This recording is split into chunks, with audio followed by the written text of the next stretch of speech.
vraiment l'égalité?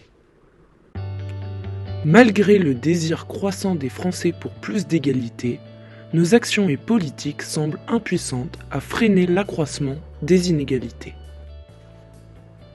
Tout d'abord, nous mettrons en lumière le lien entre la fragilité de notre démocratie, le déclin de la solidarité publique et l'essor de l'injustice.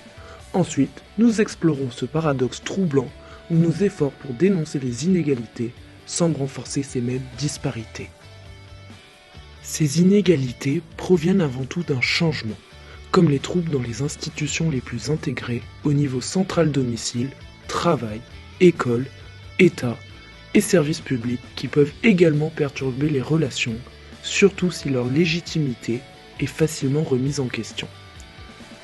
La métropolisation qui modifie la relation entre ses habitants crée un isolement spatial-social, créant des villes ou des zones périphériques urbaines.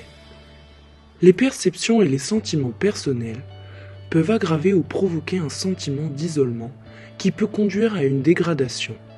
Tous ces changements ont remis en question les individus dans la société et affaibli les liens entre eux.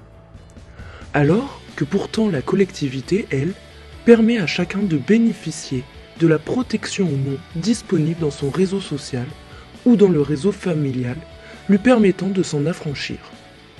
Il y a aussi les réseaux sociaux qui sont, d'une autre manière, une mise en contact de ces personnes et d'établir des interactions entre les individus permettant de nouvelles expressions et de liens sociaux. Certaines décisions et actes de l'État, de notre démocratie, laissent apparaître des fragilités sur certains domaines et engendrent des inégalités sociales qui se démarquent. On peut donc constater ce lien entre les failles de la démocratie qui se détendent sur le comportement, la façon de penser des individus et laissent des injustices sociales se répandre, et la question de vouloir l'égalité est remis en cause.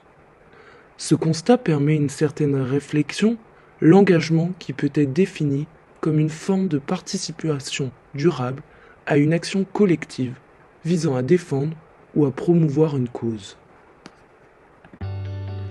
Ce constat permet une certaine réflexion. L'engagement qui peut être défini comme une forme de participation durable à une action collective visant à défendre ou à promouvoir une cause.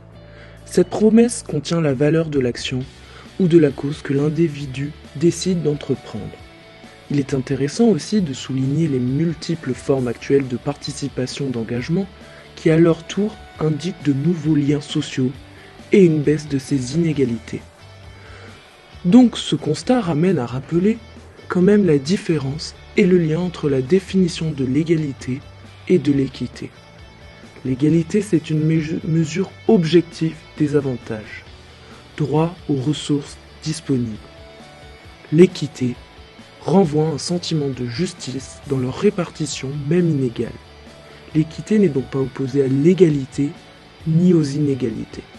Il peut donc exister des inégalités équitables et des égalités injustes. Donc, voulons-nous vraiment l'égalité? Nous voulons l'égalité, mais sa mise en place est plutôt délicate. Les générations évoluent avec l'apprentissage et si les bonnes valeurs sont mises en place dans l'éducation, nous pourrons faire avancer ce monde et faire de nos liens sociaux un moteur pour un monde meilleur.